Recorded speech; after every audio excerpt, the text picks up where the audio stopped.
আসসালামু আলাইকুম। আজকে আমি একটা হ্যান্ডমেড চুড়ির টিউটোরিয়াল নিয়ে আসলাম। আশা করি আমার কাজটা সবার ভালো লাগবে। চুড়িটা বানানোর জন্য আমি এখানে একটা বেস চুড়ি নিয়েছি,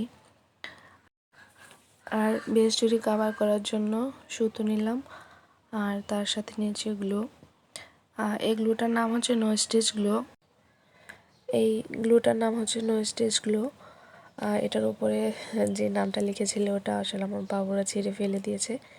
এই গ্লুটা দিয়ে ক্রাফটিং কাজ করা হয়। এটা সম্পর্কে অন্য একটা ভিডিওতে আমি ডিটেলস বলে দিব। আমি যে সুতোগুলো নিয়েছি ওগুলো সবগুলো একসাথে করে প্রথমে একটু সাইডে আঠা দিয়ে লাগিয়ে নিয়েছি, যাতে সুতোগুলো বারবার এলোমেলো না হয়। এখন ওই চুড়িটাতে একটু নো স্টিচ গ্লু দিয়ে দিলাম। দেওয়ার পর এটাকে বেশি নাড়াচাড়া করা যাবে না, কিছুক্ষণের জন্য এইভাবে ধরে রাখবেন অথবা কিছুর সাথে অ্যাটাচ করে রাখবেন, যাতে সুতোটা না নড়ে যায় আর চুড়িটাও যাতে বারে বারে না নড়ে। গ্লুটা এখন 20 মিনিটের জন্য শুকোতে দিয়ে রাখবো। 20 মিনিট পর কাজ শুরু করব। এই যে 20 মিনিট পর দেখুন একদম শুকিয়ে গিয়েছে। আর চুড়িটা যখন কাজ করবো আমরা, তখন কিন্তু বেশি টানা হেঁচড়া করা যাবে না, তাহলে আবার গ্লুটা খুলে আসতে পারে। এটা তো আর পার্মানেন্ট না। তারপরেও কাজ করার সময় একটু চেক করে নেবেন গ্লুটা ভালো করে শুকিয়েছে কিনা। তো এখন সুতোর ওই প্রান্তটা কেটে দেব, বাড়তি সুতোগুলো কাজ করার সুবিধার্থে। আর এগুলো তো প্রয়োজন নাই, দিয়ে কেটে দেওয়াটাই ভালো। এই সুতোটাকে এখন পুরোটা চুড়িতে এভাবে পেঁচিয়ে নিব।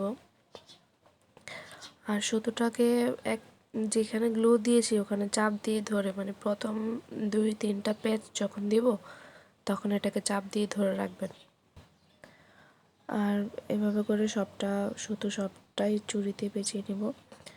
আর সুতোটাকে যখন পেঁচাবো তখন একটু ছড়িয়ে ছড়িয়ে দিলে, যে দেখেন আমি নখের সাহায্যে একটু ছড়িয়ে দিচ্ছি, আবার সবটাতে ছড়ানো যাবে না, মানে সুতোটা যাতে একসাথে হয়ে না থাকে আর কি, তাহলে ফিনিশিংটা ভালো আসবে না আর মোটা হয়ে যাবে, মানে এক সাইড মোটা আর এক সাইড চিকন এরকম দেখা যাবে।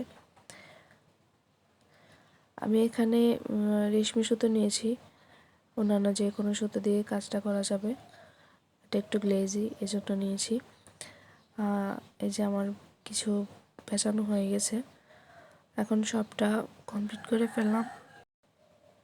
একদম লাস্ট প্রান্তে যখন সুতোটা পেঁচানো শেষ হয়ে যাবে তখন এইভাবে একটু গ্লু দিয়ে নিব। এই গ্লুটাতে লাস্টের মানে একদম শেষে যে সুতোগুলো থাকবে ওগুলো এভাবে চেপে চেপে লাগিয়ে দিব। খেয়াল রাখতে হবে যাতে সুতোটা লুজ না হয়, মানে সুতোটা যাতে লুজ হয়ে আবার পিছনের দিকে চলে না যায়। এভাবে একটু চেপে চেপে দিবেন, কয়েকবার হাতে ঘুরিয়ে দিবেন যতক্ষণ না শুকানো পর্যন্ত আর কি। শুকিয়ে গেলে এটা আর বসে যাবে আর এলোমেলো হবে না। এই যে আমার সবটা চুরি করাই কমপ্লিট। কেমন হয়েছে বলবেন। আর একটা চুড়িতে আসলে অনেক ডিজাইন করা যায়, আমি জাস্ট প্রথমে একটা বেস দেখালাম। আস্তে আস্তে আমার কাছে যতগুলো ডিজাইন আছে আমি সবগুলো আপনাদের সাথে শেয়ার করব। যদি ভালো লাগে পাশে থাকবেন। আসসালামু আলাইকুম।